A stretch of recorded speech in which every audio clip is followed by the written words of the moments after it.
A Renata perguntou se tem regra para o tamanho da redação. Não tem.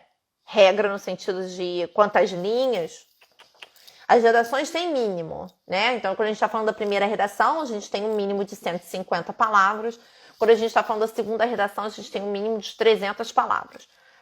Então, não é linha, é por quantidade de palavras. Quando você estiver digitando, né, tem um contador de palavras, então você consegue ver quantas palavras você já digitou. Não existe máximo de palavras. Isso é um outro mito que existe. É pouco, esse mito é bem fraco, mas ele existe.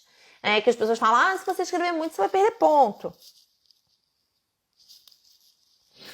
Não, gente, pode escrever o quanto você quiser. Você não vai perder ponto porque você escreveu muito. Você pode perder ponto porque você fugiu do tópico, porque você não escreveu o que foi pedido, porque você cometeu erros de gramática e o seu texto ficou incompreensível. Aí você pode perder ponto por isso. Mas perder ponto porque o mínimo são 300 palavras e você escreveu 600, isso não existe.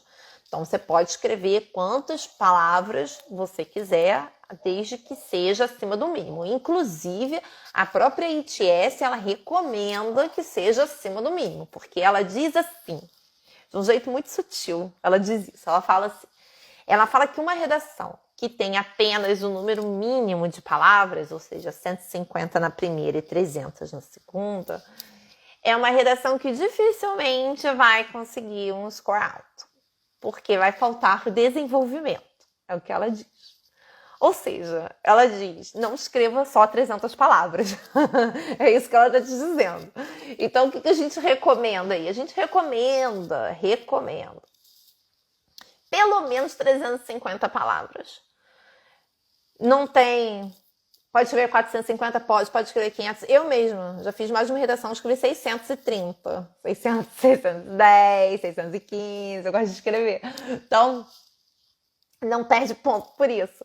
Quando a gente está falando da redação integrada, o que vai acontecer na redação integrada? Em redação integrada você vai repetir conteúdo, né? Então, você tem que repetir o que o professor falou e tudo, e você acaba tendo que mencionar o texto para contrapor os pontos. E o que você vai perceber, à medida que você for praticando, é que uma redação bem desenvolvida, que você consiga repetir bastante daquilo que foi dito, nunca vai ter 150 palavras.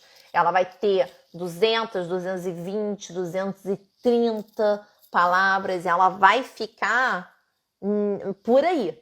Dependendo do tempo, de quanto você conseguir, você vai conseguir até fazer 250 palavras.